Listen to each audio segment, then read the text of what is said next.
So when you're doing something like that, where you know a specific number of books that you've agreed to hit, are you how tightly are you outlining and planning at that point? Are you still pantsing the majority of it? How do you typically work?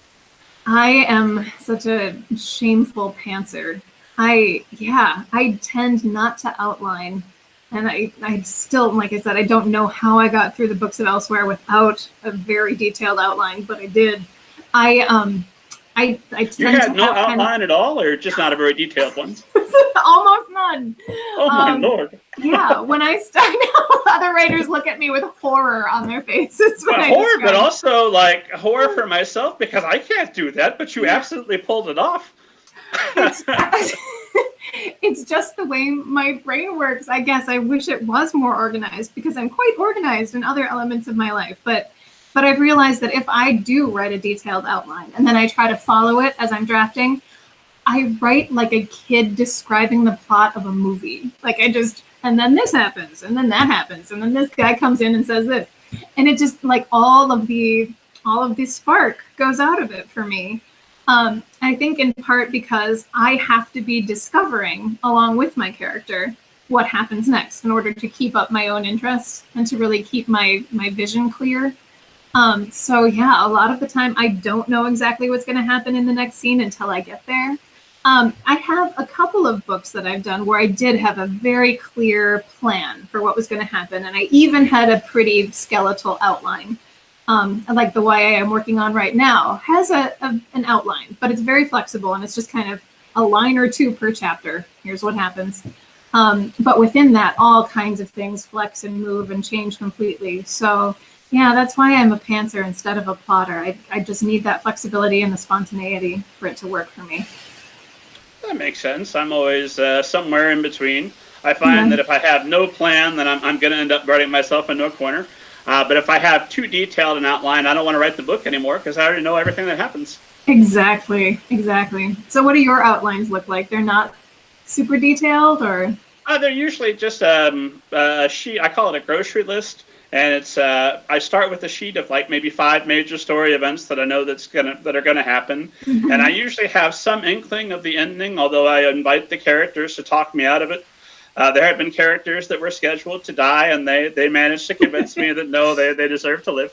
But yeah, the one book where I did sit down and I wrote like a 20-page detailed step-by-step outline. I never wrote that book. I felt like I'd covered that story. Exactly. You feel like you already did it. Yeah. Yep. Writing the outline is good enough. I just read Save the Cat Writes a Novel, which is really making the rounds among writers I know right now. People are really enthusiastic about it. And it's fascinating, both as a writer and a teacher of writing. And I realized as I read it that she kind of breaks down the necessary beats that she theorizes make up every successful story. And you realize all the things that you just do without thinking about it, just the way you use grammar correctly without thinking about it. You know, if something is your native language, you just have absorbed how it works. And so I think that a lot of us who love stories and read a lot of them just absorb how it works, and you can kind of do it without thinking too consciously about it. But having it all laid out for me in this sort of technical way really did make me rethink my lack of outlining, because when I do get a little stuck, when I feel like something is too slow, there's not enough tension at this point, or something is missing from the middle, it's one of the elements that she's talking about. Either my B story isn't strong enough, or I'm not doing the dark night of the soul thing quite emphatically enough. So yeah, that book really was helpful. I'm going to try to put it in practice, maybe, with my next Save the Cat Writes the Novel has Jacqueline West official writer's seal of approval. There you go. Yes. That's the one. And aside from that, while we're talking about it, are there other resources or books that you'd recommend for authors? Oh, yeah. Stephen King's On Writing is a classic, and I don't know any writers who have read it and not loved it. Yeah, there are several things in that I repeat to myself, not just about his technical writing advice, but his sort of encouraging advice, his story about, as a kid, pounding a big nail into his bedroom wall and hanging his rejection slips on it, and eventually the nail getting so heavy with rejection slips that it fell off, and then he pounded in a railroad spike and kept on putting on the rejection slips. I did that. After I read that book, I hung on my nail. Exactly. and it makes you feel better thinking Stephen King has been here before me. So yes, on writing, wonderful. I also love Anne Lamott's Bird by Bird, which is kind of a humorous and philosophical book about writing. It's far less technical, but more about opening your eyes, experiencing the world, the things that you have already all around you that are there for the taking, for you to use as material. So yeah, I loved that book as well. And non-book-wise, there are some websites that I found super helpful. So Neil Gaiman's blog, although he is unfortunately not keeping it up anymore, but for years and years, he had this fabulous detailed blog where he would also answer at length questions from readers. And a lot of them are about writing, about publishing, about the ins and outs of novel creation.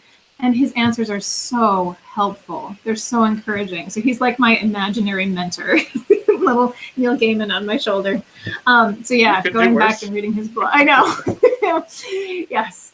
And the website Agent Query is where I learned how to write a decent query letter. Between that and another blog that's now defunct, Miss Snark, I got lots of great examples for how to write and hone a query letter that will hopefully get an agent's attention. So those are some of my, excuse me, go-to online sources. I remember Miss Snark. She was one of my big inspirations when I started Middle Grade Ninja. Was, I want to do what Miss Snark's doing. And I didn't. She was infinitely better than I am. Miss Snark, if you're listening, come back to us. I know. Who are you? Still a mystery. Yeah, no, she was great. Brutal, but great.